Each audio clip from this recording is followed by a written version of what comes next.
4월 14일 수요일 출애굽기 4장 24절부터 31절까지의 말씀입니다.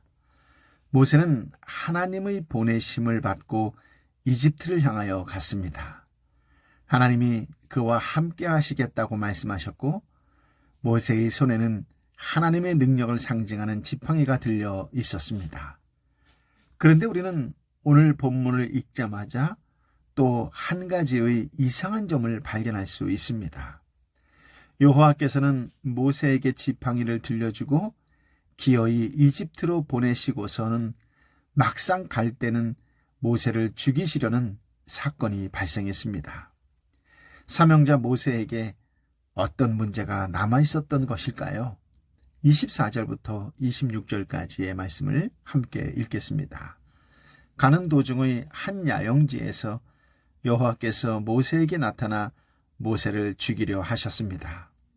그러자 모세의 아내 십보라가 돌칼을 가져다가 자기 아들의 포피를 베어 모세의 발에 대며 당신은 저에게 피 남편이군요 라고 말했습니다. 결국 여호와께서 모세를 놓아주셨습니다. 그때 모세의 아내가 피 남편이라고 한 것은 할례를 가리키는 것입니다. 아멘. 왜 이런 일이 발생한 것일까요? 오늘날 우리는 어리둥절할지라도 모세의 아내 십보라는 그 이유를 정확히 알았습니다. 즉시 돌칼을 가져다가 자기 아들의 포피를 베어 모세의 발 앞에 던져 모세를 살렸습니다. 그녀는 아들을 할례하지 않은 것이 문제의 원인임을 단박에 알았습니다. 이런 상황과 당신은 저에게 피 남편이군요 라는 원망 섞인 말을 근거로 추론해 보면 자식의 할례 문제로 의견 충돌이 있었던 모양입니다. 아내의 반대와 처가의 기세에 눌렸는지 모세는 아들의 할례 문제는 덮어두고 하나님의 일을 시작하려 했습니다. 그런데 하나님께서 이것을 용납하지 않으셨습니다. 이 사건을 이해하려면 할례의 의미를 알아야겠지요.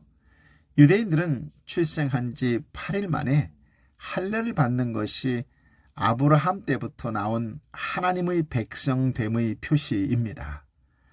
하나님께서 아브라함과 언약을 맺으실 때 창세기 17장 11절과 14절에 이렇게 기록되어 있습니다. 너희는 포피를 베어 할례를 행하여라. 이것이 나와 너희 사이에 맺은 언약의 표시가 될 것이다. 할례 받지 않은 남자 곧 그 몸의 포피를 베지 않은 남자는 내 언약을 어긴 것이기 때문에 그 백성들 가운데서 끊어질 것이다. 아멘. 이 말씀을 따르면 할례 받지 않은 모세의 아들은 언약 백성에서 끊어지는 저주를 받을 것입니다. 모세는 언약의 저주가 아들에게 임하도록 내버려 둔 무책임한 가장인 셈이지요. 이런 사람을 하나님의 장자에게 언약의 복이 임하도록 하는 도구로 삼을 수는 없습니다. 언약의 한 부분을 무시하고 넘어가는 자라면 언약 성취 역사에 쓰기에 부적합하지요.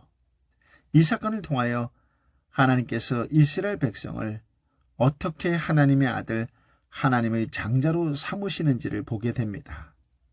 이 사건은 또한 언제나 언약에 신실하신 하나님의 성품을 보여줍니다. 모세와 그의 가족이라고 예외로 삼지 않으셨습니다. 하나님은 항상 언약에 따라 복을 주시고 언약에 따라 심판하십니다. 참고로 하나님께서 아브라함에게 할례를 명하신 것은 그의 나이 99세 때였습니다. 그 전에 이미 하나님께서 후손을 주신다고 하셨는데 그 약속을 기다리지 못하고 다른 사람을 취하여 이스마엘을 낳았지요. 하나님께서는 그러한 방법으로 자기 백성을 만드시는 것이 아니라 오직 하나님의 언약에 따라 만들어진 백성을 원하십니다. 아브라함의 실력이 아님이 드러나도록 하나님께서 역사하시는 것이지요. 할례를 행한다는 것은 하나님의 백성은 사람의 혈통으로 된다는 것이 아니라는 점을 계시합니다. 우리가 잘 아는 요한복음 1장 12절 13절의 말씀에 하나님을 영접하는 자, 곧 그 이름을 믿는 자에게는 하나님의 자녀가 되는 권세를 주셨으니 이는 혈통으로나 육정으로나 사람의 뜻으로 나지 아니하고 하나님께로 난 자라고 합니다. 그러므로 하나님의 아들, 하나님의 백성, 하나님의 장자를 만드시는 것은 이스라엘 백성도 혈통이나 육정이나 사람의 뜻으로 되는 것이 아니라 하나님 언약의 능력으로 만들어내신다는 것이 할례에 담겨 있는 내용입니다. 오늘 말씀을 계기로 세례에 대하여 묵상해 보시기 바랍니다. 무엇보다 세례를 받았을 때의 감격이나 은혜를 다시 한번 감사하면서 오늘 이후 하나님의 백성으로 어떻게 살아가야 할지에 대하여 한 번 더 묵상해 보시기 바랍니다. 묵상 가운데 하나님의 큰 은혜가 임하시기를 예수님의 이름으로 축복합니다. 아멘. 이 사건 이후에는 일이 수월하게 진행됩니다. 지금까지 이스라엘 백성은 하나의 혈연을 중심으로 한 공동체였지 하나님의 언약 정체성을 가진 공동체는 아니었습니다. 그들은 야곱의 후손이었지만 직접 하나님의 말씀으로 다스림을 받는 집단은 아니었습니다. 그들은 이미 40년 전에 하나님이 세운 모세를 거부했지요. 그런데 이제 모세를 하나님이 보낸 지도자로 받아들입니다. 이제부터 이스라엘 공동체는 하나님 말씀으로 다스림을 받는 거룩한 공동체로 구별되기 시작합니다. 신약의 개념으로 표현하면 교회가 시작된 것입니다. 27절부터 29절까지의 말씀을 함께 읽어볼까요? 여호와께서 아론에게 광야로 나가 모세를 만나라 라고 말씀하셨습니다. 그리하여 아론이 하나님의 산에서 모세를 만나 모세에게 입을 맞추었습니다.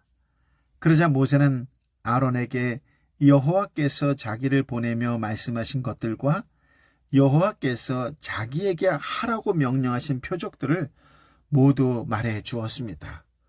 모세와 아론은 가서 이스라엘 장로들을 모두 불러 모았습니다. 아멘. 모세는 하나님의 소명에 따라 미디안에서 이집트로 가던 중 하나님의 산에서 형 아론을 만나 입을 맞추었습니다. 그리고 모세와 아론이 이스라엘 장로들을 모으고 하나님의 말씀을 전했습니다. 그동안 이스라엘 자손은 하나의 시족에 불과했지 교회는 아니었습니다. 그런데 모세를 받아들이고 그의 입을 통해 나오는 하나님의 말씀을 복종하기 시작하므로 교회의 성격을 가지게 되었습니다. 그들이 모세를 받아들인 배경은 무엇이겠습니까? 그것은 기나긴 고통 때문이었습니다. 이집트 사람들의 압제로 인하여 이스라엘은 아무것도 아니라는 사실을 깨닫게 되었고 결국 모세를 받아들이지 않으면 안 된다는 마음이 들게 한 것이지요.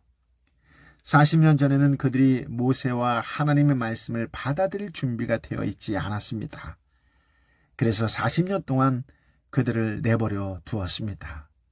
그들은 그 기간 동안 자기들 스스로 소망이 전혀 없음을 깨닫고 모세가 전해주는 하나님 말씀을 들으려는 마음이 든 것입니다. 30절 31절을 읽어볼까요? 그리고 아론은 여호와께서 모세에게 하신 말씀을 이스라엘 장로들에게 모두 이야기했으며 모세는 백성들이 보는 데서 표적을 보여 주었습니다. 그러자 그들이 믿게 됐습니다. 여호와께서 이스라엘 백성을 찾아와 백성들의 고통을 다 보셨다는 말을 듣고 그들은 엎드려 경배했습니다. 아멘. 모세와 아론이 하나님이 전하는 메시지를 전하고 하나님이 보낸 기적으로 증표를 보였습니다. 모세가 이스라엘에게 전한 것은 자기가 그동안 겪은 경험이 아니라 이스라엘 백성들에 대한 하나님의 구원 계획과 하나님이 보낸 증표였습니다. 하나님은 모세를 보낼 때 모세에게 전할 메시지를 주었고 모세를 믿게 할 만한 능력을 주었습니다. 그 메시지는 하나님의 약속이며 그 징표는 그 약속에 대한 보증이었습니다. 여호와께서 모세를 통해 명하신 말씀을 듣고 기적을 본 백성들은 여호와께서 이스라엘 백성을 찾아와 백성들의 고통을 다 보셨다는 말을 듣고 그들은 엎드려 경배하는 반응을 보였습니다. 이스라엘 사람들은 모세가 예견하고 걱정했던 질문은 하지도 않았고 모세를 거리끼기는커녕 기꺼이 모세를 따랐습니다. 하나님께 은혜를 입은 언약 백성이 보이는 반응입니다. 언약 밖의 사람들은 바로처럼 완고하게 저항하는 반응을 보이다가 결국 심판을 받지요. 하나님의 구원은 언약 백성에게는 복을, 언약과 상관없는 백성에게는 저주를 주는 양면적 특성이 있습니다. 모세는 하나님의 일을 하기에는 결함이 많은 사람이었습니다. 하지만 하나님은 도중에 부르심을 취소하지 않으셨습니다. 하나님의 능력을 체험할 수 있도록 순종 교육을 반복하셨습니다. 하나님을 노엽게 만든 고집도 감당해 주셨습니다. 모세가 부족하다고 느끼는 부분을 섬세하게 채워주셨고 모세의 치명적인 허물도 해결해 주셨습니다. 하나님은 부르신 자가 하나님의 일을 행할 수 있도록 섬세하게 도우시는 분이셨습니다. 이제 가라 하신 후에도 계속 도우셨지요. 이 하나님께서 부르신 성도에게 요구하는 한 가지는 순종입니다. 순종하는 자는 도우시는 하나님을 점점 더 체험할 것입니다. 저와 여러분도 순종하는 삶으로 하나님의 구체적인 도우심이 날마다 더하시는 복에 임하게 되시기를 예수님의 이름으로 축복합니다. 아멘.